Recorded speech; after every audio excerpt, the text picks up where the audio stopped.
each and every day is a new inspiration of Africa. Every time I travel, every time I go out into different parts of the continent, I am completely blown away by what I see and how people are, how amazingly creative we are, and how we come up with all kinds of solutions to very, very simple challenges and sometimes complex challenges that we have. That's what makes us so amazing when it comes to design and creativity continentally. Being in a specific environment, being in Johannesburg, being in South Africa, is very, very inspiring on a daily basis. And this is what I look forward to every single morning.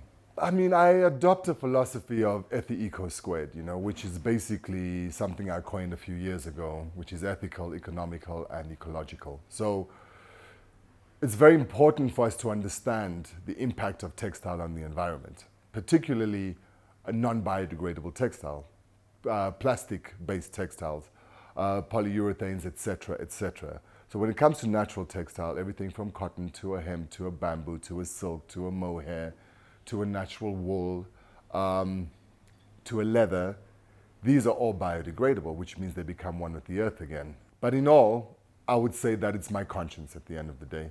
And the more I can work with natural textile, as difficult as it seems a lot of the time, it's most satisfying to me because I know that I'm doing something good at the same time. I think the main lesson of what COVID taught me was for me to understand myself a lot better, know myself even more. I needed, the holiday period that COVID allowed us to have.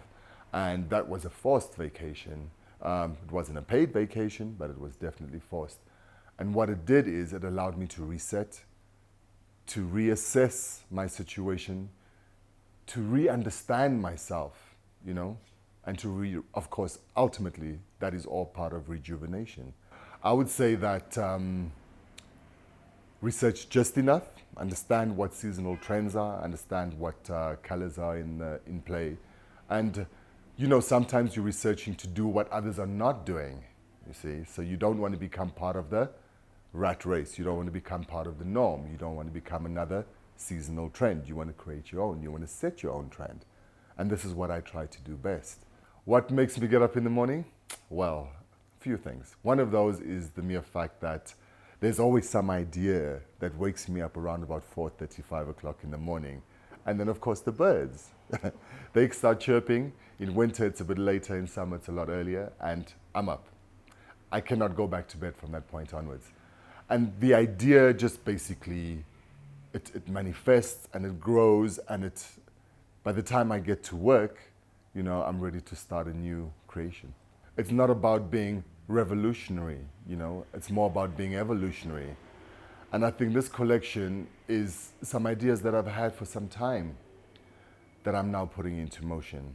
And it's also a collection that is made entirely of South African made textile, which is amazing. Normally I have a little bit of both and something from overseas.